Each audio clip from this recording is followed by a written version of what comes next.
Is enige van die solidariteitsbeweging se finansiële state oop vir die publiek? Is dit deursigtig? Is dit iets waarvoor mense kan vra? Is dit iets waarvoor jy mag vra? Is dit iets waarvoor jy moet vra? Ja, ek het nou die voorbeeld genoem van Solidariteit wat se state met al sy filiale voor 200 mense jaarliks dan vertoon word, almal kan vra en mense vra baie vra.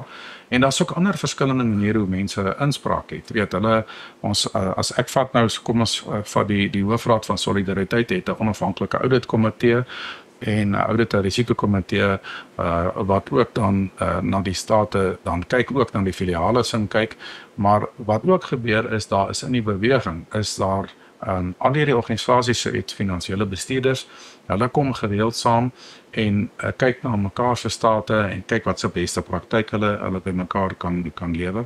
En ons is baie dankbaar en net baie trots daar vir 25 jaar dat ons nog elke van ons organisasies skoon audits gekry, was daar deur ons eksterne auditeure nog nooit 'n krisis of bedrog. Ek het net gewonder of iemand se vingers al in die koekieblik was. So ons was baie trots dat daar by ons nog altyd skoon audits was. Daar was nog nooit 'n geval gewees waar die auditeure gesê het, hierdie state, ons kan dit nie audit nie, dis nie auditbaar nie of ons kwalifiseer dit en so aan. So en ons sorg ook dat daar nie oral kontant rond lê. Met ander woorde dit word ons probeer 'n kontantlose organisasie wees en eintlik ek moet eerlik sê ons is baie trots.